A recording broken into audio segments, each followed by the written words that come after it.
District south defence में गुज़श्ता रोज़ होने वाली डकैती की सीसीटीवी फुटेज चैनल 5 न्यूज़ को मौसूल हो गई। मुबैना डाकू निजी कंपनी के राइडर से 20 लाख रुपए लूट कर फरार हो गए। इस हवाले से मज़ीद तफसीलात जानते chief crime reporter Faizan Khanzada से। फैज़ान, बताइएगा क्या तफसीलात हैं?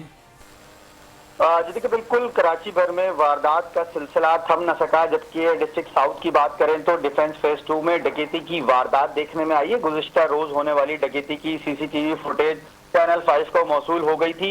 ताहम इस हवाले से दो मुल्जिमान कंपनी के राइडर से मुबैना 20 लाख रुपए छीन कर फरार हो रहे हैं।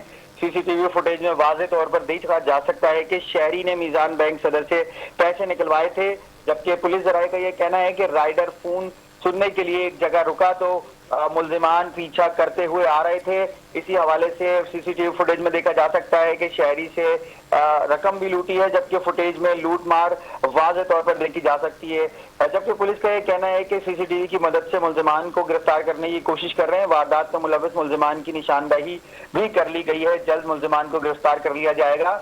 डिस्ट्रिक्ट साउथ में बढ़ने वाली जराइम की वारदातों में कमी ना आ सकी है, जिससे शहरी जो है वो पुलिस इंतजामिया से नाला दिखाई देते हैं। जी फैज़ान, शुक्रिया तफसीलात से आगाह करने के लिए।